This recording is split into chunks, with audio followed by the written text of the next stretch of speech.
Yes, ma'am. Good afternoon, sir. Good afternoon.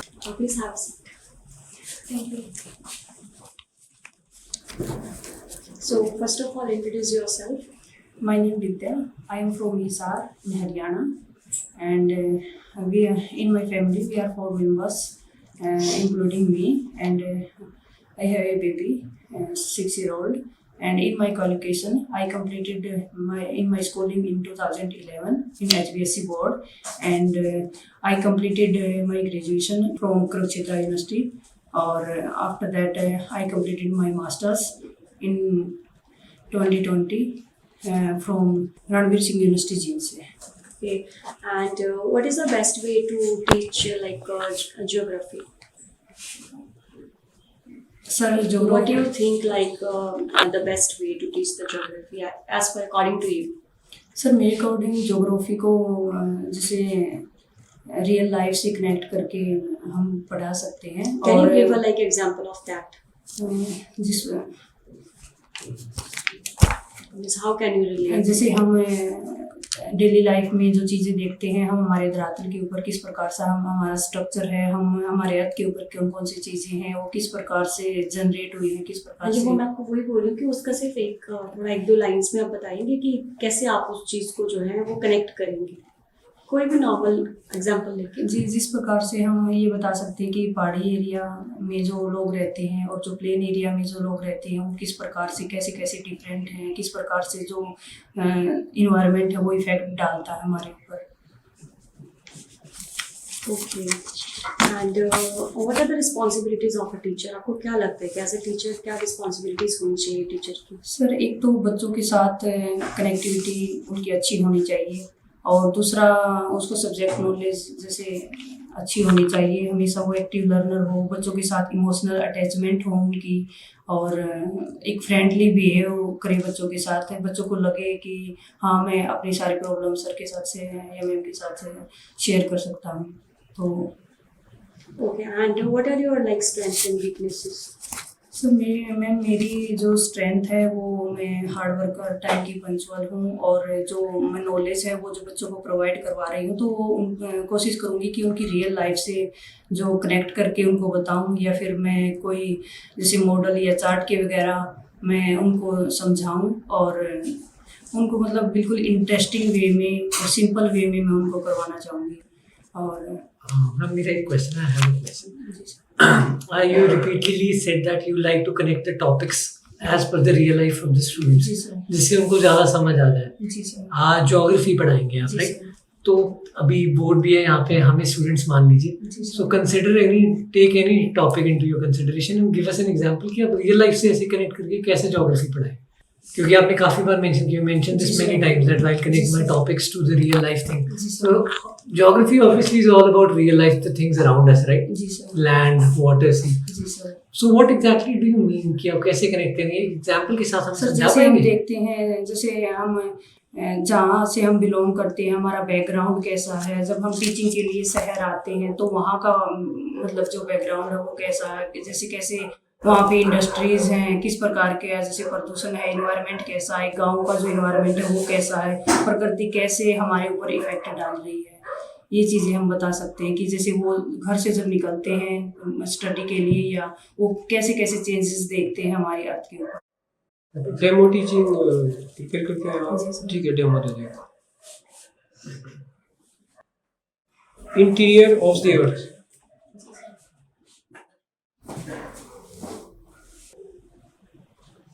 जो हम geography पढ़ेंगे, और उसके अंदर जैसे हमारे सबसे पहले मैं क्वेश्चन पूछूंगी आपसे कि हमारी पृथ्वी कैसी है, क्या है वो। जैसे कुछ बच्चे बताएंगे जी गोल है, अच्छा गोल है, और या फिर ओवल है, जैसे समथिंग कुछ इस टाइप की होती है। लेकिन जो हमारी एक्चुअल में जो हमारी अर्थ है वो एक जियोड फॉर्म में होती है, उसकी कोई एक्चुअल शेप नहीं होती। लगभग गोल कह सकते हैं या ओवल शेप में हम कह सकते हैं। ज्योग्राफी में हम उसके जो शेप है उसको जियोड फॉर्म बोलते हैं, ठीक है? तो जियोड फॉर्म को आप कैसे एक्सप्लेन करेंगी? जैसे जियोड फॉर्म, जैसे ऐसे कोई ऐसे टुकड़ा, जैसे कोई उभरा हुआ सा ऐसे, ये इस टाइप का कोई स्ट्रक्चर। जैसे कहीं से उभरा हुआ है, कहीं से धंसा हुआ है, ऐसा कोई परफेक्ट फॉर्म नहीं है। जैसे ये गोल भी लग रहा है, कोई ओवल इसको बोल रहा है, कोई कुछ बोल रहा है, लेकिन उसकी एक परफेक्ट शेप नहीं है। उसी को हम ज्योग्राफी के अंदर जियोड बोलते हैं। और दूसरा हम हमारे अर्थ के ऊपर जो कौन कौन से फीचर्स देखते हैं, क्या आप हमें बताएंगे कि कौन कौन से फीचर्स हैं? हाँ, तो ठीक है, जैसे माउंटेन्स हैं, प्लेन रीजन है, जैसे हम पेड़ पौधे देख रहे हैं, मिट्टी देख रहे हैं, क्योंकि ये हम देख रहे हैं, हमारे सरफेस पे हमारे आगे है, ये चीज़ें हम देख रहे हैं। और ठीक है, ये चीज़ें हमें दिखाई दे रही है, इसलिए हम बता पा रहे हैं कि हमारे अर्थ के ऊपर क्या है। लेकिन क्या आपने कभी सोचा है कि पृथ्वी के अंदर कैसा स्ट्रक्चर है? ऊपर का तो चलो हमें दिख गया, हमें पता चल गया कि ऊपर क्या है, क्योंकि वो हमें दिखाई दे रहा है, लेकिन हमें पृथ्वी के अंदर कैसा स्ट्रक्चर है, क्या आपने कभी सोचा है कि अंदर का स्ट्रक्चर कैसा होगा? कैसे हम जान पाते हैं कि अंदर का स्ट्रक्चर कैसा है? तो आइए, आज का जो हमारा टॉपिक है वो यही होगा, आंतरिक संरचना, पृथ्वी की आंतरिक संरचना।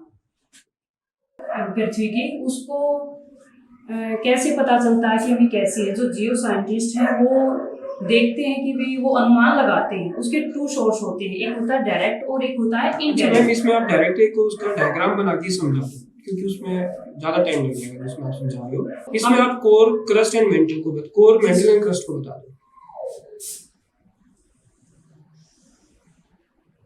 ये जैसे मैंने एक अर्थ का वो लिया, जिस प्रकार से एक वाटरमेलन होता है, उसकी हम एक पीस जैसे काट के हमें जो शॉपकीपर वो दिखाता है कि अंदर तक हमारा वाटरमेलन कैसा है, उसी प्रकार से मैंने एक ये पीस लिया है जैसे अर्थ का स्ट्रक्चर जानने के लिए।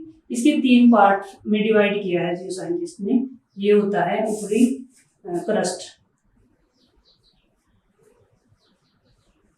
ये इसको मेंटल बोलते हैं, इसको कोर बोलते हैं,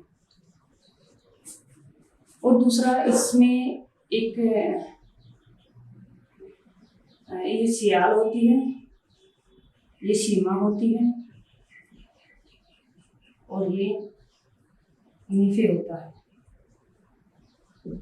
इसको 3 पार्ट में डिवाइड करते हैं। जैसे इसमें जो ऊपरी क्रस्ट जो हमारी है, इसके अंदर सिलिका और एल्यूमिनियम की प्रधानता होती है। इसको हम हिंदी में भूपर पट्टी भी बोलते हैं, और इसको लिथोस्फीयर भी बोला जाता है। जो लिथोस्फीयर क्यों बोलते हैं इसको?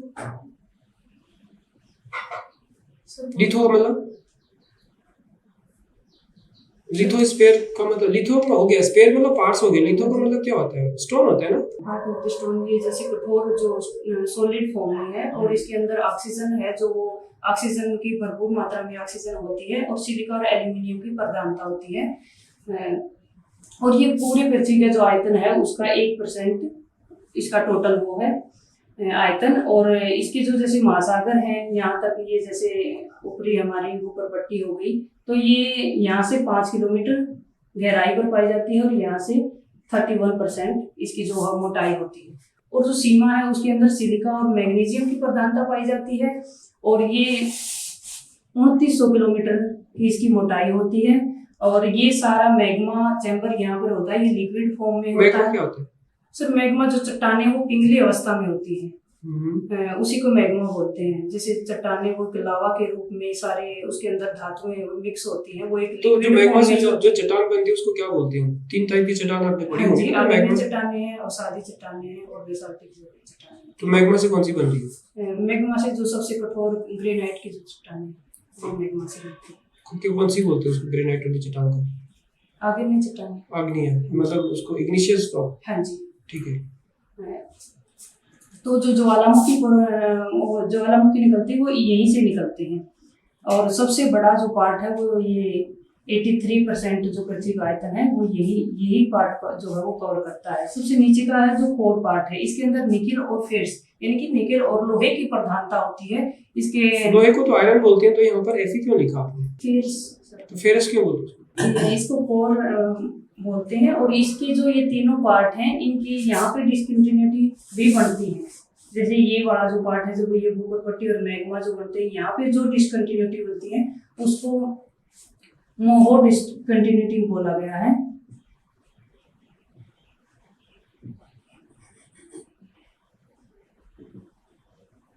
और ये जो है तो आप इंग्लिश में ही पढ़ा रहे हो, अच्छा पढ़ा रहे हो, तो आपने वो टॉपिक आप पृथ्वी का आंतरिक संरचना है कोई इंटीरियर ऑफ द अर्थ लिख देते।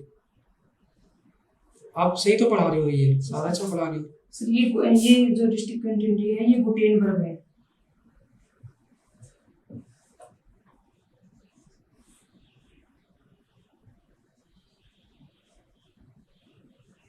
ये गुटेनबर्ग है और ये वो है। ये इसके भी फर्दर जो जियोलॉजिस्ट है उन्होंने डिवाइड किया है। ये जो अपर क्रस्ट हो गई। जियोलॉजिस्ट कौन होते हैं? सर जो इसके भूमि के वो करते हैं, सर्वेक्षण करते हैं। सर्वेक्षण करते हैं वो? सर्वेक्षण मतलब सर्वे? सर्वे तो नहीं करते वो। जियो साइंटिस्ट जो पृथ्वी की संरचना के ऊपर जो काम करते हैं, रिसर्च करते हैं। ठीक है, आगे कोर को बताओ, इंटीरियर एक्सटीरियर कोर बता दो इसमें। हाँ जी, एक अपर कोर होता है और एक लोअर कोर होता है। हाँ। और ये जो मेंटल है ये भी अपर मेंटल होता है और एक लोअर मेंटल होता है। इसकी भी डिस्कंटिन्यूटी है। ये जो ऊपर वाली होती है इसको कोनार्ड बोलते हैं। ये रेपिटी जो डिस्कंटिन्यूटी है वो है। ये लेमैन जो डिस्कंटिन्यूटी है वो है। इनके भी अच्छा, पृथ्वी का जो इंटीरियर कोर है बहुत ज्यादा टेम्परेचर, मतलब यहाँ पर तो बहुत ज्यादा हाई टेम्परेचर है। तो ये ऊपर अर्थ पे क्यों नहीं फील होता है टेम्परेचर इतना high?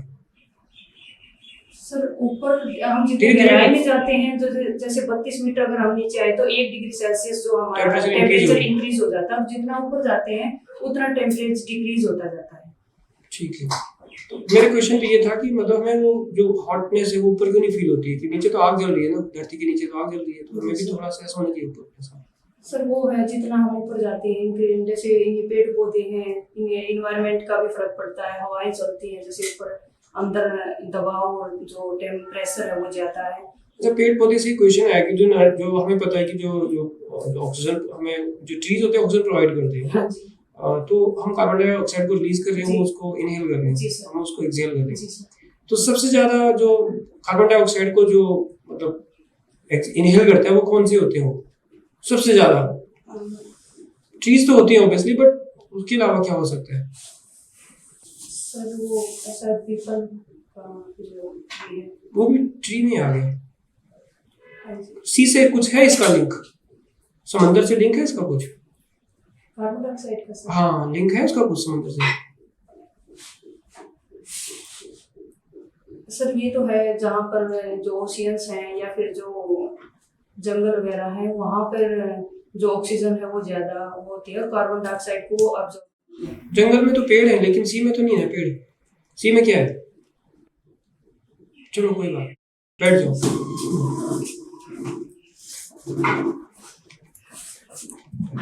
Now, I'd like to ask you a question. So, like many candidates are appearing for this position, right? So, in just 25 seconds, this convinces why should we hire? Sir एक तो मैं active learner के रूप में हमेशा रहती हूँ कि नया नया कुछ सीख के मैं बच्चों को नया प्रोवाइड करवाऊंगी। दूसरा, मैं बच्चों को मोटिवेट करूंगी। एक तो ऐसे बच्चे होते हैं जो थोड़े ठीक हैं पढ़ाई में सब कुछ, लेकिन एक ऐसे होते हैं बिल्कुल लो लेवल के बच्चे होते हैं, उनको मोटिवेट करना बहुत ज़रूरी होता है। क्योंकि ज्ञान अगर बच्चे को सीखने की इच्छा नहीं है तो वो कर नहीं सकता, चाहे हम कितना भी पढ़ा लें। एक उस बच्चे को अगर उस स्तर पर लेके आना तो उनके ऊपर हमें डबल मेहनत करनी होगी। उनको अच्छा, कोई मोटिवेट बच्चा सीखना नहीं चाहता है, उसमें आप कैसे इंटरेस्ट क्रिएट करोगे? क्योंकि कई बच्चे नहीं चाहेंगे ज्योग्राफी को पढ़ना प्लस वन में, तो कैसे मतलब इंटरेस्ट क्रिएट करोगे उनमें? सर उनको लाइव चीजें दिखा के, उनको उसके बारे में बता के, उनको क्या क्यों नहीं सीखना चाह रहे उनके एक आपने मोटिवेशन सुना होगा। हाँ जी, सुना ना, मोटिवेट करते हो। हाँ जी। टू टाइप्स के मोटिवेशन होते हैं, आपने सीडीपी में पढ़ा हो तो याद है कौन कौन है वो? एक तो सर कोई प्राइज का वो रख के कि वो तो प्राइस तो उसको एक प्रकार का, जैसे अगर हम बोलते हैं कि बेटा आप 10th में इतने % मार्क लाओ तो आपको बाइक दिला देंगे, ये तो हम उसको एक पॉजिटिव इन्फोर्समेंट दे रहे हैं कि आपको पता होगा, तो वो मोटिवेशन नहीं है। वो 2 टाइप्स के होते हैं। चलो कोई बात नहीं sir, No more questions. Thank you. Thank ठीक है, ओके, यू सर।